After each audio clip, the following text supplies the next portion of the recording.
Before Cowboys and Aliens and Star Wars, there was John Carter. The future of good movies depends on him. I review movie previews. What's up, good movie lovers? So why is John Carter the most important release of 2012? Because of the only factor that matters to Hollywood: money. As in, how much does a movie cost versus how much it's expected to make. John Carter has an estimated budget of $250 million. That's 13 more than Avatar and 55 more than Transformers: Dark of the Moon. It's expected to hopefully not lose that much money. When James Cameron released his 3D Blue Alien Gamble in 2009, 20th Century Fox banked on from the director of Terminator 2 and Titanic, as well as 3D so awesome it's gonna blow your mind. When Michael Bay's emotion-free finale to Rock'em Sock'em Robots CGI demo reel gave us ADHD in 2011, Paramount Pictures knew it was gonna make a load of money because Revenge of the Fallen had collected over $800 million worldwide. As for John Carter, the idea feels like a generic mashup version of Dances with Wolves and Avatar mixed with 100 other sci-fi movies from the last 30 years. Stories that John Carter ironically influenced and inspired. We, the audience, when watching the preview, can see the quality that's there, but feel just kinda, whatever about it. Throwing hundreds of millions of dollars into a film is not a big deal for a studio if the risk is low, which is the ultimate dream. A property that's a can't-miss investment. Disney has taken a long gambling addict trying to win his losses all back with one bet odds on a 100-year-old sci-fi fantasy character who, when he premiered in 1912, took readers to new fantastic places using unimagined technology to fight aliens and save princesses. Sound familiar? Lord of the Rings, Krull, The Last Starfighter, and hundreds of other movies, TV shows, and books have turned this once pioneering "what kind of drugs is he on" vision of Edgar Rice Burroughs into a cliche. The story of John Carter was living on the edges of accepted imagination long ago. But today, the story and Edgar Rice Burroughs don't get the credit. The unfair truth in life is that it's not who does something first, it's who does it best and gets remembered for it. Looking at the John Carter preview, I'm amazed at how great it looks visually. But there's a part of me that keeps saying, this story has kind of been there, done that. Unfortunately, that's just due to bad timing. There have been many attempts at adapting John Carter since the invention of movies. In the 1930s, Looney Tunes director Bob Clampett was going to make it a feature-length animated film. In the 50s, stop-motion master Ray Harryhausen wanted to take the project on. And in the 80s, mega-producer Mario Kassar had Tom Cruise attached in an attempt to start a Conan the Barbarian meets Star Wars type of franchise. In all cases, the state of special effects at each given time was not advanced enough to do the property justice. So it stayed in Hollywood's version of suspended animation, development hell, waiting for the right time, which began 5 years ago. Andrew Stanton, writer of Toy Story 1, 2, and 3, and writer-director of A Bug's Life, Finding Nemo, and WALL-E, got the job. That's amazingly awesome news. As a general rule, I would love it if Pixar would be involved with the making of every movie Hollywood releases. Unfortunately, it's too drastic of an action, it's not going to happen, but at least maybe just let them be involved with the blockbuster projects to start with. The next step was bringing Mark Andrews on board. He's a very respected storyboard artist, as well as writer Michael Chabon, the novelist, sometimes screenwriter, whose credits include Wonder Boys and Spider-Man 2. This is exactly what we, the good movie lovers of the world, want when we say Hollywood just doesn't care anymore, or I wish Hollywood would put some effort into the movies it releases. There's nothing wrong with adaptations, sequels, remakes, or reboots if there's passion, creativity, and spirit in the making of them. By hiring talented filmmakers and choosing a property that has not been translated to the big screen yet, Disney is saying, we want to give you, the audience, something new. And by spending $250 million on it, we want to do it right. Let's give the mouse some props. It's trying to hook us up. So why, as the March 9th release date approaches, is Disney starting to regret its choice? Last week, it was reported that the tracking numbers are soft for John Carter. I guess that's like market research talk, which means nobody wants to see it. there isn't enough public awareness for it. This could mean that John Carter will be the biggest write-off in movie history, a bigger disaster than Waterworld, Heaven's Gate, Cleopatra, and even last year's Disney-produced Mars Needs Moms, which, unadjusted for inflation, is currently the biggest box office bomb of all time, having a net loss of $136 million. John Carter's budget is plus $100 million that of Mars Needs Moms. This isn't just bad news for Disney, but for us, the good movie-loving audience, because Disney is trying to do things the right way. When Andrew Stanton takes time to visit the archives at the Edgar Rice Burroughs estate for research purposes, it's obvious that he gives a about making a great movie. That's what we, the ticket-buying, box office voting public, need to know. We need to spread the word, and that's why this movie needs to make money. And check this out, the original title was supposed to be John Carter of Mars. To a marketer and advertiser, that seems like a better selling point. Add in Mars and the idea of space, sci-fi, and adventure are plugged in. But Andrew Stanton said, that, and took Mars out. Why? Because this is the first movie of a planned trilogy, and from a story point of view, this is about the character of John Carter of Earth transforming to the character of John Carter of Mars. Technically, he doesn't become of Mars till the end of the movie. How can we not love and respect that kind of integrity? Keeping it real for the story, not the money. If it fails, Hollywood will say, remember what happened to John Carter? Disney believed in all that make a good movie bullshit, and they lost their asses on it.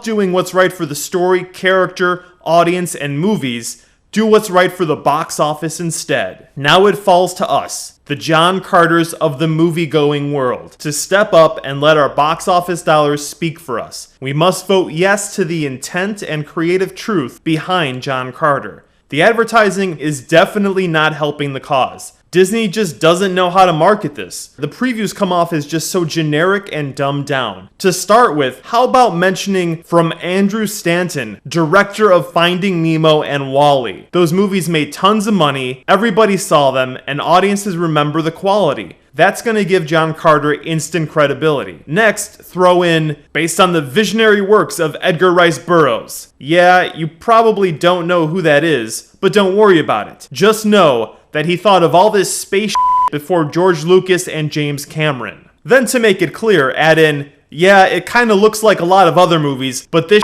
is gonna be tight. Andrew Stanton don't around. He's a mother genius. You know Toy Story 1 and 2? He wrote that.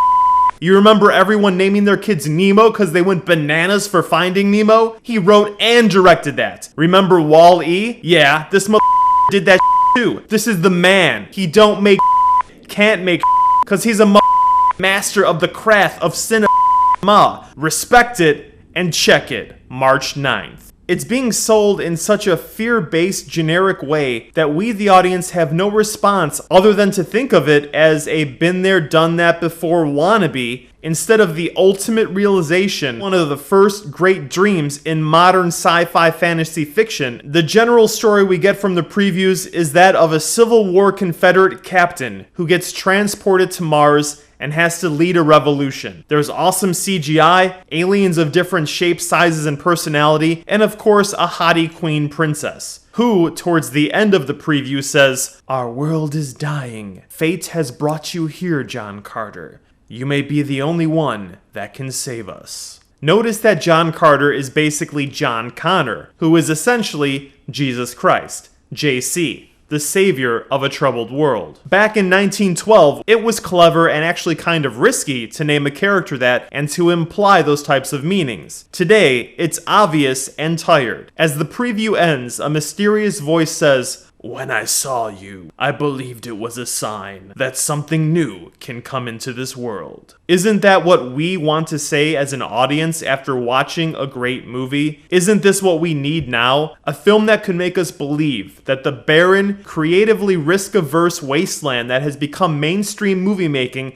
has a chance at new life, of returning to inspired storytelling. John Carter is an old story that's lost its shock and awe because others have already done what it started. But that doesn't mean it's irrelevant or doesn't have the chance to impress us by taking something old and doing it right. Having one of the biggest budgets in movie history, which obviously isn't going to the actors because there really aren't any big names here, is a sign that Stanton is pulling out all the stops, and Disney is supporting his vision, even if they kind of have to. Recently, there was a change in the power structure at the Mouse House. Dick Cook, who gave the green light to worldwide billion-dollar moneymaker Alice in Wonderland, also gave John Carter the green. Cook's successor, Rich Ross, is now forced to try and make this work in a lose-lose Hollywood political situation.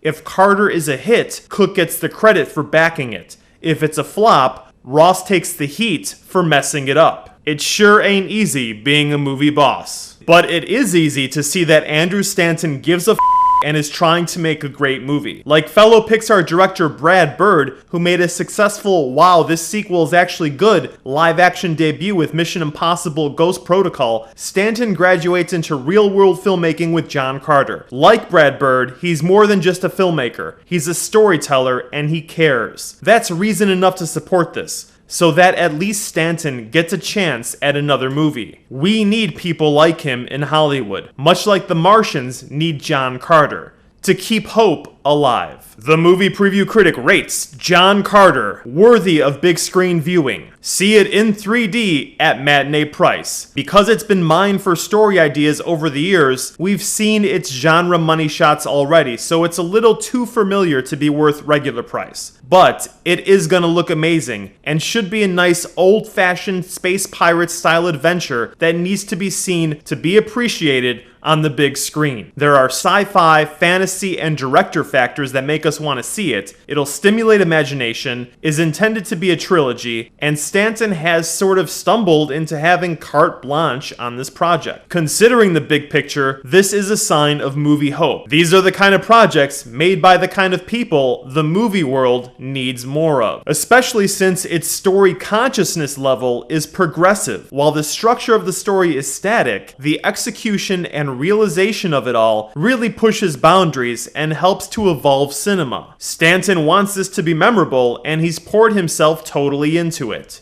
Returning to the question of how much money this will make, while its budget seems impossible to overcome, the timing of its release gives it a chance. It's the first blockbuster type of film of the year. Nothing in its genre is in theaters right now, and there isn't any film that's cleaning up at the box office, so it can make a noticeable cannonball-style splash into a calm pool. Unfortunately, it only has a little time to make the big money because The Hunger Games comes out 2 weeks later on March 23rd. In the US, it should make $30 million opening weekend. The movie hope total it would need would be closer to 50. Because of the worldwide market, it should break even, making between 250 and 300 million. The movie hope total we need so that Andrew Stanton can continue to make movies is closer to 500. As for its place in movie history, when it comes to story and character working in tandem with special effects, look for it to be better than Avatar, but not as impactful as Star Wars. What do you think, good movie lovers? What was your impression of this movie before we explored the story behind the story?